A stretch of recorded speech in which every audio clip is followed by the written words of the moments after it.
Hermanos, ¿cómo están? Bendiciones y buen domingo para todos. Qué hermoso es poder compartir una vez más con todos ustedes la palabra de Dios. Por eso agradecer a Dios, como hacemos cada domingo, porque más allá de las circunstancias que estamos atravesando, nos da el privilegio de poder seguir compartiendo, teniendo comunión uno con otros. Y hoy es un domingo especial, es el primer domingo de mes y como cada primer domingo de mes acostumbramos a celebrar la Cena del Señor. Por eso, antes de pasar este tiempo, saludamos como siempre a todos aquellos que se están reuniendo con nosotros por primera vez y a los hermanos que de diferentes lugares también se unen para compartir este tiempo con nosotros. Antes de pasar al tiempo de la cena, al tiempo de la palabra, vamos a darle lugar a Roxana, que nos va a estar bendiciendo en el tiempo de alabanzas.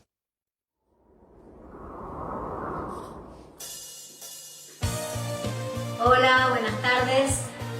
Los invito a que podamos adorar y alabar juntos al único merecedor de toda alabanza y de toda adoración, nuestro Cristo Jesús.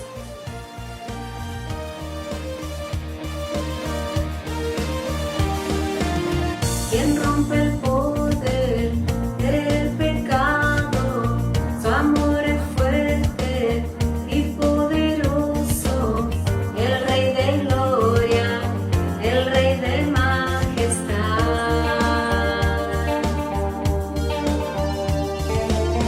Conmueve al mundo con su estruendos y nos asombra con maravillas. El Rey de gloria, el Rey de majestad. Gracias sublime es, perfecto es tu amor. Tomaste mi lugar,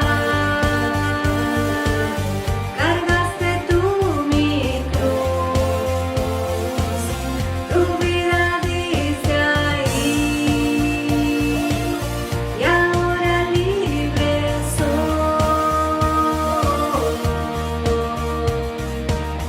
Jesús, te adoro por lo que hiciste en mí.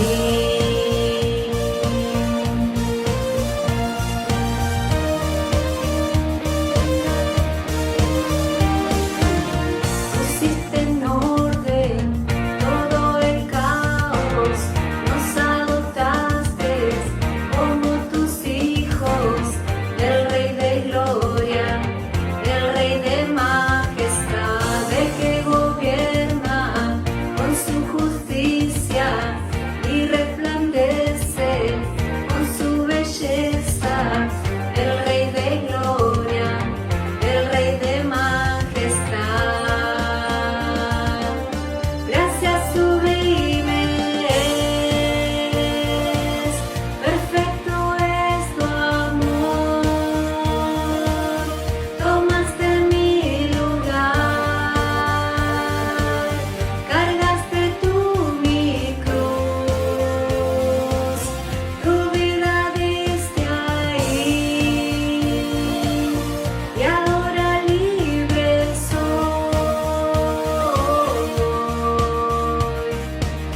Jesús, te adoro por lo que hiciste en mí.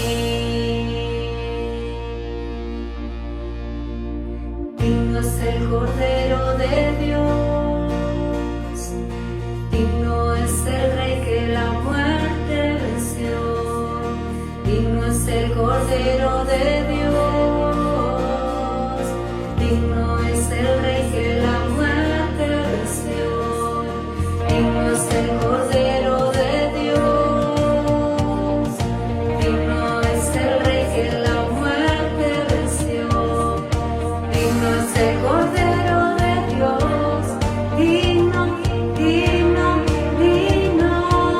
Gracias sublime es,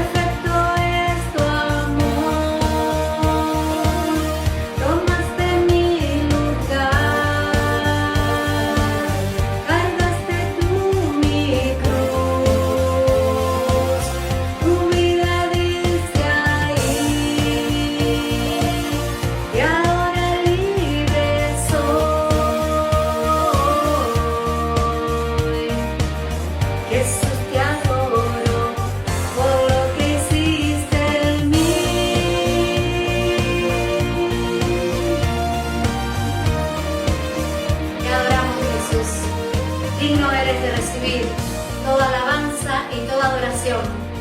Gracias por ocupar nuestro lugar en la cruz. Te adoramos, Padre. Amén. Amén. Amén. Amén.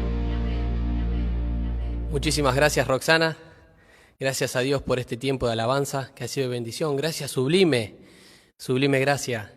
Qué oportuno para este tiempo de poder hablar de la gracia de Dios en la cruz, entregando su vida en rescate por cada uno de nosotros. Y vamos a compartir la cena del Señor. Yo aquí ya tengo mis símbolos, recordando al buen pastor, el buen pastor que dio su vida por sus ovejas. Cuando meditaba en este tiempo de reflexión en cuanto a la cena del Señor,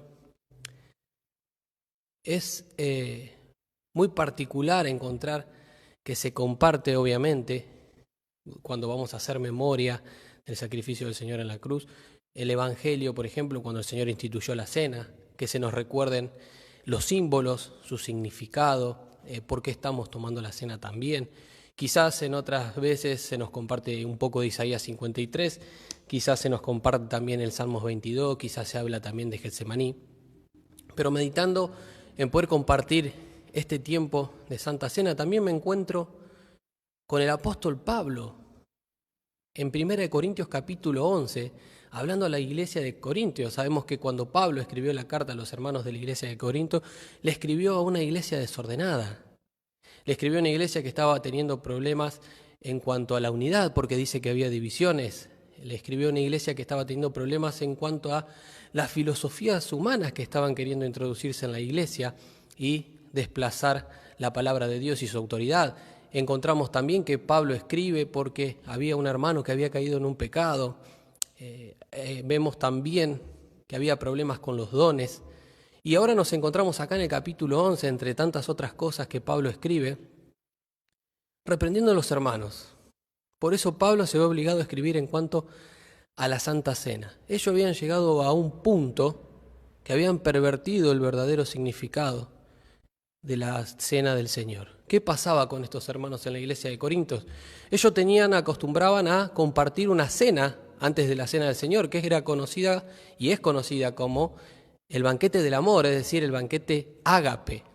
¿En qué constaba este banquete? Los hermanos se reunían antes de la Cena del Señor y compartían una cena en un espíritu de amor, ese era el sentir, y en comunión unos con otros.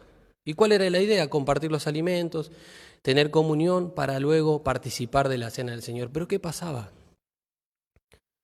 Los hermanos no estaban andando de una forma correcta. Los hermanos estaban pervirtiendo el significado de la cena desde antes de participar de la cena, obviamente, porque la cena de amor, la cena ágape que ellos compartían, ese banquete, se había pervertido. Tenía como motivo principal las cosas que mencionamos recién, pero ellos habían llegado a un punto egoísta, podemos decir, de que ya ni se esperaban unos a otros para comer. Yo tengo que recordar que la iglesia de Corinto estaba caracterizada porque la mayoría de sus miembros eran personas de una clase baja, una condición quizá de pobreza. Entonces lo que más tenían, para no compartir con estos hermanos que no tenían, se apuraban a comer. Y si los hermanos estaban, ni siquiera se fijaban en tratar de suplir su necesidad. Es más, cuando yo me encuentro en 1 Corintios, capítulo 11, voy a ver algo muy particular. Dice el versículo 21, porque al comer cada uno se adelanta a tomar su propia cena y uno tiene hambre y otro se embriaga. Había personas que se embriagaban. Y así, de esta manera, ellos, ¿hacia dónde iban? Hacia la cena del Señor. Y Pablo le va a decir, no, en esto no los halago. Fíjate el versículo 22. ¿Pues qué?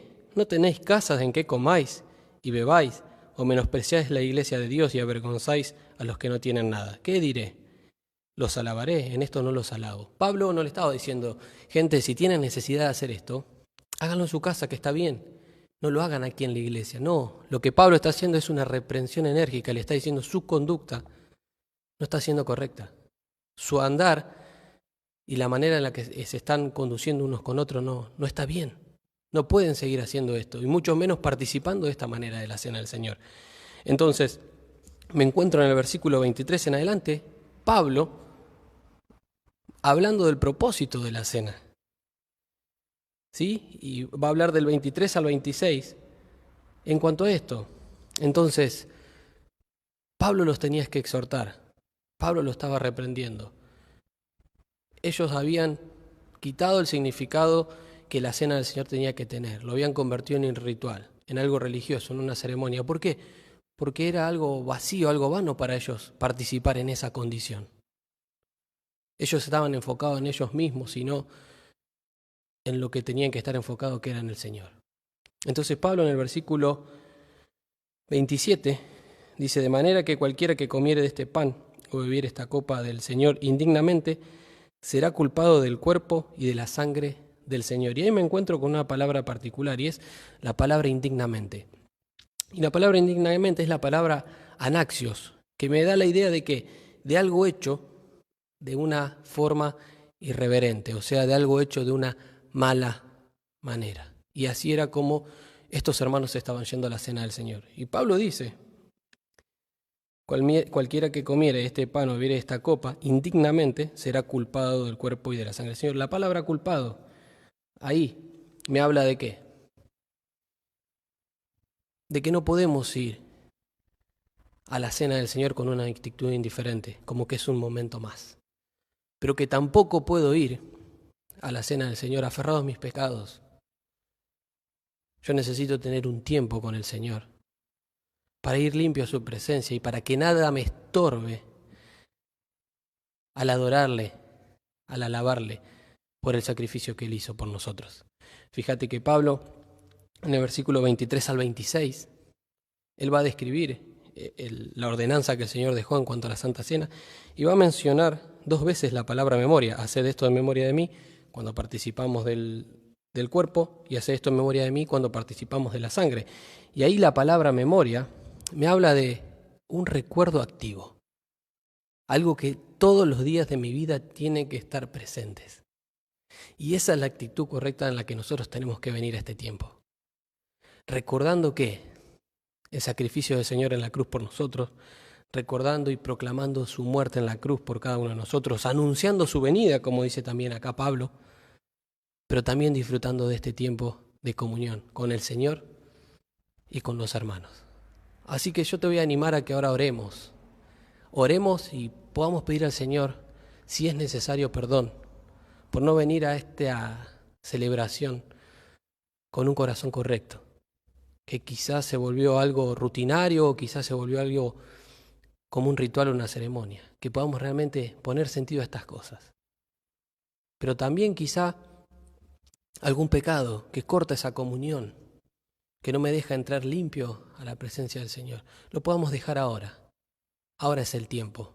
Y que podamos participar con corazones limpios y puros, alabando y adorando al Señor por el sacrificio que hizo por nosotros. Así que vamos a orar. Vamos a orar. Oramos. Padre Santo, cuántas gracias damos, Señor, porque encontramos verdades preciosas en su palabra, Padre. Gracias porque por medio de este ejemplo que usted dejó escrito, podemos entender la necesidad de venir a usted con corazones correctos, Padre, para alabarle, para adorarle por el sacrificio precioso que Cristo hizo en la cruz por nosotros, Señor. Gracias por darnos el privilegio de poder ser parte de esto, recordando su sacrificio, recordando, Señor, su venida y también esperando, Señor, ansiosos que usted venga a buscarnos. Padre, pero también quizá hay cosas que estamos aferradas, que son pecado y que cortan la comunión con usted, Señor. Por eso queremos dejar esas cosas en este momento, Señor, en sus manos. Sabemos que su sangre nos limpia de todo pecado porque usted es fiel y justo, Señor. Por eso le pedimos, Señor, que nos perdone y nos limpie, Padre. Agradecemos, Señor, por su misericordia y su bondad para con nosotros. Y lo queremos hacer en el nombre de Cristo Jesús. Amén. Y ahora sí, vamos a pasar al tiempo de los símbolos y vamos a leer esta porción de 1 Corintios que dice: porque yo recibí del Señor lo que también os he enseñado, que el Señor Jesús, la noche que fue entregado, tomó pan y habiendo dado gracias, lo partió y dijo: tomad, comed, esto es mi cuerpo que por vosotros es partido. Haced esto en memoria de mí. Recordad constantemente. Siempre piensa en eso. Cada día de nuestras vidas tenemos que recordar el sacrificio del Señor Jesucristo. Vamos a dar gracias y vamos a participar.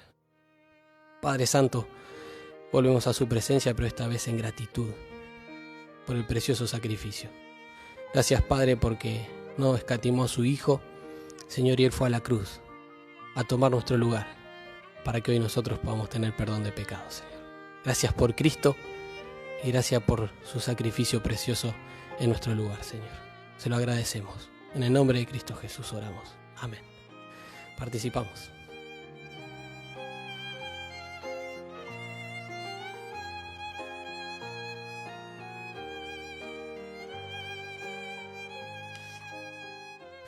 Dice el versículo 25: Asimismo tomó también la copa después de haber cenado, diciendo: esta es la copa del nuevo pacto, en mi sangre. Haced esto todas las veces que la bebieres, mira otra vez, en memoria de mí, en memoria de mí. Vamos a dar gracias y vamos a participar. Padre Celestial, ¿cómo no agradecer por la preciosa sangre de Cristo? Gracias, Señor, porque es por su sangre derramada en la cruz que yo fui limpio y tengo el perdón de pecados, Señor. Te damos gracias, Padre. Gracias porque hoy es por medio de su sangre y de su sacrificio que tenemos el privilegio de ser parte de su familia, Señor. Recordamos con un corazón humillado pero agradecido ese sacrificio, Señor, y proclamamos su venida. En el nombre de Jesús oramos, Señor. Amén. Participamos.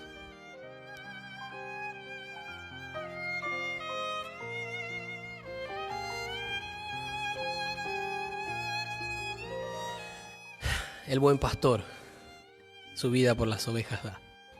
Cuando vamos a Juan, capítulo 10, versículo 11, me encuentro con el Señor Jesús diciendo: yo soy el buen pastor.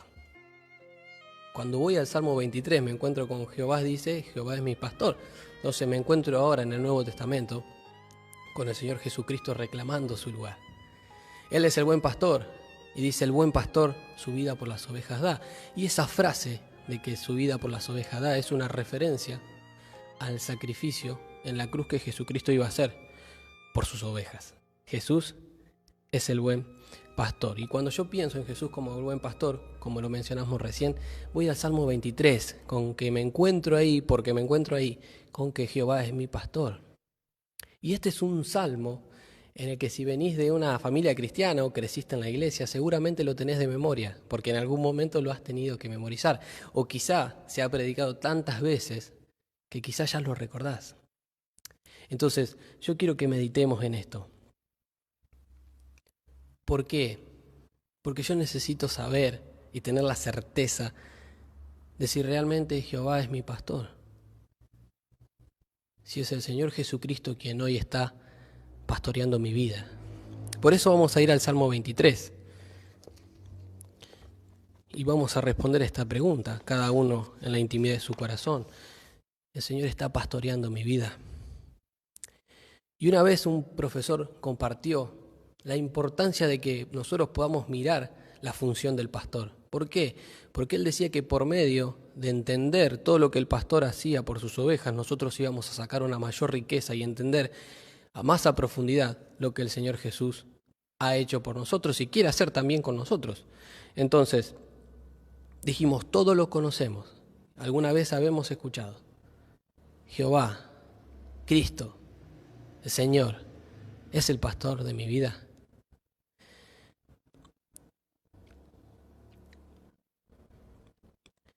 Algo que me llamaba la atención mientras meditaba en el pasaje es que todos tenemos problemas, que todos tenemos adversidades, que todos en la vida tenemos momentos difíciles,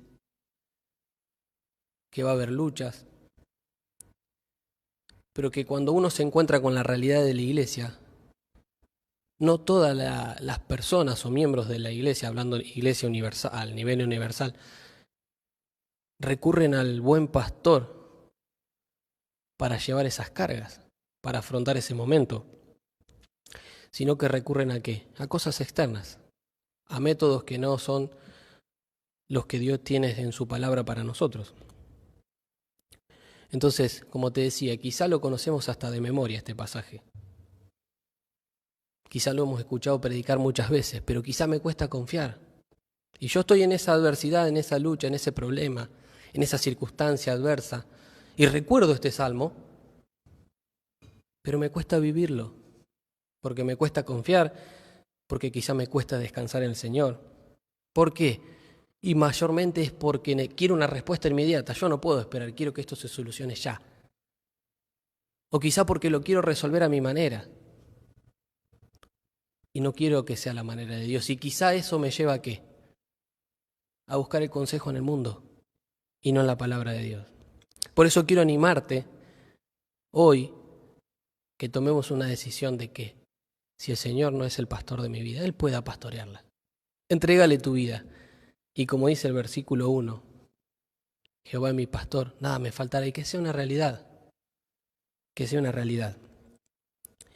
Cuando yo voy al Salmo 23, me encuentro que es un salmo escrito por David, como bien lo dice la Biblia.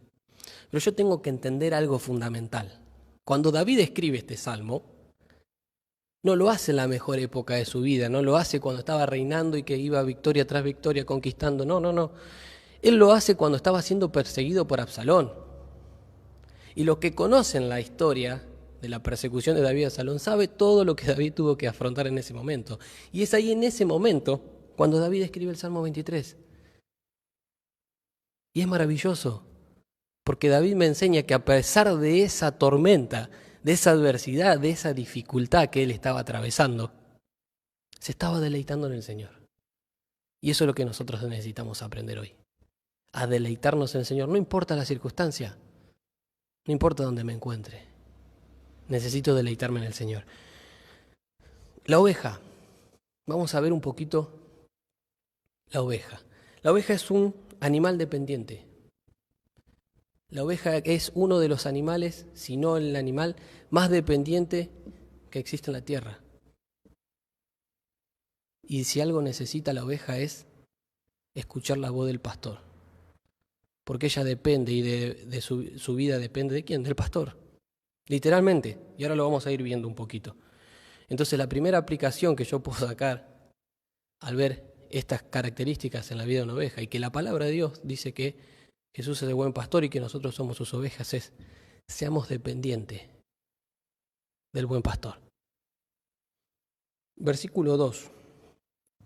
Dice, en lugares de delicados pastos me harás descansar, junto a agua de reposo me pastorearás. Y el versículo 5 me dice, aderezame mesa delante de mí. ¿Sabes qué? La oveja es tan dependiente que necesita que el pastor le prepare su alimento. Cuando la oveja sale a comer, no mira lo que va a comer, la oveja come.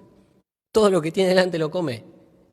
Entonces el pastor se toma el trabajo ¿de qué? De aderezar la mesa, de preparar la mesa. Aquellas plantas venenosas, aquellas plantas con pinches, esos cardos y demás que la oveja puede comer, puede lastimar su boca, su aparato digestivo quizá, o que puede causar un envenenamiento, era enquistada por el pastor. Entonces el pastor le preparaba la mesa a la oveja. Entonces la oveja podía comer con confianza. Y a veces, en el cuadro este de la oveja, nosotros nos encontramos con ¿qué? Con ovejas queriendo comer fuera del terreno que el pastor preparó, de esos delicados pastos, de esas aguas de reposo, de esa mesa que él preparó. Sacan la cabeza por afuera del alambre tratando de buscar comida fuera de él cuando está todo preparado, cuando está todo servido. ¿Y sabes qué? Me hace pensar mucho a nosotros. Porque a veces queremos ir a comer del otro lado de la cerca. A veces queremos ir a comer de aquellas cosas que el Señor ya nos libró. Por eso necesitamos aprender a depender del pastor. Y en la alimentación también. En la alimentación también, como lo hace la oveja. Pero no seamos como esas ovejas que quieren ir más allá de los límites, que quieren sacar para tratar de comer de lo que está fuera de lo que el Señor ya nos libró. No, el Señor preparó todo. Solamente tenemos que deleitarnos. Versículo 3. Acá hay un concepto muy importante. Dice, confortará mi alma, me guiará por senda de justicia por amor de su nombre. Hay una situación en la vida de la oveja que es muy dramática y es la que se llama la oveja abatida. ¿Y de qué se trata la oveja abatida? La oveja tropieza o cae y queda pata para arriba, dada vuelta. Y hay un problema enorme para la oveja. ¿Cuál es? No se puede dar vuelta. Por el peso de la oveja y sus patitas cortas y quizá la lana que también la va envolviendo, la oveja no se puede parar. Entonces la oveja entra en un estado de desesperación. ¿Por qué? Porque no se puede dar vuelta. Porque necesita del pastor.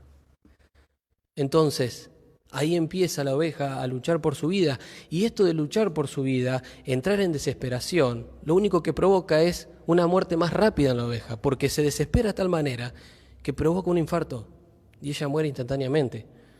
Entonces ella empieza a hacer un balido totalmente diferente a lo que es el balido común de la oveja, porque dice el que conoce que es un balido angustiante,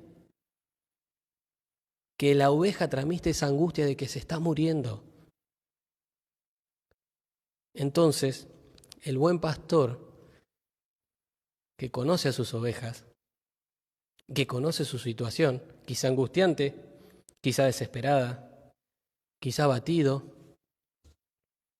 va en rescate de la oveja. Pero ¿sabes lo que hace el pastor? Como quizá la oveja está lejos y va a tardar en llegar, él le grita a la oveja, o sea, le habla a la oveja. ¿Por qué? Porque una oveja conoce la voz de su pastor. Y entonces ella no necesita verlo, porque escucha su voz y sabe que el pastor está viniendo. Y entonces ella se tranquiliza, su cuerpo se tranquiliza, entonces ya no corre riesgo de morir. Entonces el pastor es el que conforta y trae paz a la vida de su oveja.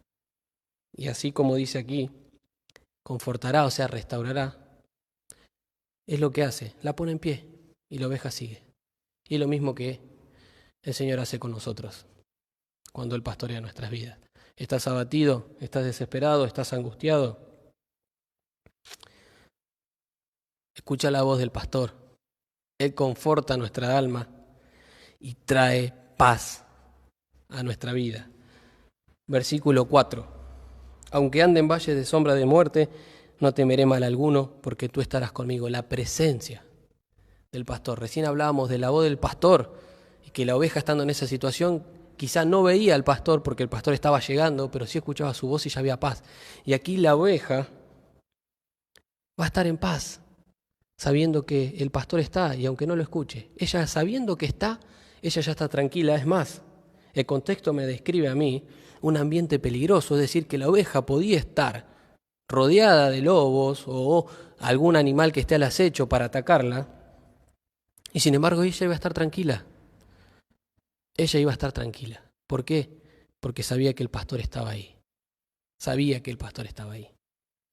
La oveja era o es uno de los animales más indefensos. La oveja no tiene mecanismo de autodefensa. Ni siquiera es rápida para poder correr, para poder huir. Pero cuando el enemigo la acecha, ella está tranquila porque sabe que el pastor está con ella. El buen pastor siempre está con nosotros. Y el Salmo 91 es precioso, porque me habla de este concepto y me anima ¿a qué? A estar siempre en su presencia, en comunión con el Señor, y morar, dice su palabra, al abrigo del Altísimo, a la sombra del Omnipotente. Esperanza mía, castillo mío. Él te librará del lazo del cazador, de la peste destructora. Con sus plumas te cubrirá y debajo de sus alas estarás seguro. ¿A dónde tengo que ir? A la presencia del Señor. No importa qué me esté rodeando. No importa qué es lo que esté acechando. Anda a la presencia del Señor. Y ahí vas a estar tranquilo. Y para terminar, versículo 5. Tensiones. Y las ovejas tienen tensiones. ¿Por qué? Porque si hay un lugar favorito de la mosca para calar y poner sus huevos es en la cabeza de la oveja. En la cabeza de la oveja. Y entonces, ¿qué pasaba? La oveja, para buscar un poco de paz, por así decirlo, o que ese dolor se alivie, empezaba a golpear su cabeza contra un árbol, o quizás contra una piedra, y al final terminaba más dolorida porque se terminaba lastimando ella misma. Y es más, un lugar lastimado es un lugar más apropiado para que las moscas puedan poner sus huevos y que ahí crezcan las larvas. Entonces venía el pastor y ungía su cabeza con aceite. Y esto era lo que provocaba que la oveja se pudiese relajar y que esa tensión pasase. Entonces, cuando tengas tensiones en tu vida, provocadas por lo que pueda hacer llegar provocadas, ahí está el pastor para quitar nuestras tensiones. ¿Qué tengo que hacer? Dejar que Él pastoree nuestras vidas. Esta es su palabra. En ella encontramos todo lo que necesitamos. Y en este precioso salmo vemos cómo Él quiere llevar adelante nuestras vidas. Vemos cómo Él nos enseña a que tenemos que ser dependientes, así como la oveja lo es de su pastor, que necesitamos escuchar la voz del pastor, porque Él nos da paz y Él nos tranquiliza, que necesitamos entender la presencia del Señor en nuestras vidas por medio de su Espíritu Santo y que Él está con nosotros. Pero también tengo que entender que ante las tensiones de la vida, yo tengo que pedirle al pastor por medio de la comunión que sea Él que me des esa paz. Hermanos, les animo a que tomemos una decisión, que el Señor sea el pastor de nuestras vidas. Y quizás vos que estás escuchando por primera vez o quizás ya participaste de alguna reunión, algo has escuchado y tenés ese interés también de decir, yo quiero que Él sea el pastor de mi vida. Yo te animo a que puedas hablar, ahí hay números que aparecen en la pantalla y puedas comunicarte con alguno de esos teléfonos. Quizás escribirnos al Facebook. ¿Por qué? Porque ahí va a haber personas que te van a ayudar a tener un encuentro con el buen pastor. Hermanos, Dios los bendiga y que el Señor venga pronto. Se los extraña, ojalá que pronto podamos volvernos a reunir, pero mientras tanto, a seguir deleitándonos en el buen pastor. Él tiene cuidado de nosotros. Oramos, hermanos. Padre Celestial, cuántas gracias le damos, Señor, por este hermoso salmo, Padre. Gracias porque encontramos en Cristo el buen pastor y vemos cómo Él da y dio su vida por nosotros, Padre. Gracias, Padre, porque también en su voz, en su presencia, encontramos paz, encontramos gozo, encontramos deleite, encontramos cuidado. Encontramos tantas cosas, Padre. Por eso rogamos, Señor, que esta noche no sea una noche más, sino que sea una noche donde nosotros podamos tomar esa decisión de dejar que el Señor sea quien pastoree nuestra vida. Padre, ayúdenos a permanecer en comunión y mientras estemos en esta tierra, a caminar con los ojos puestos en el cielo, Padre. Oramos agradecidos en el nombre de Cristo Jesús. Amén.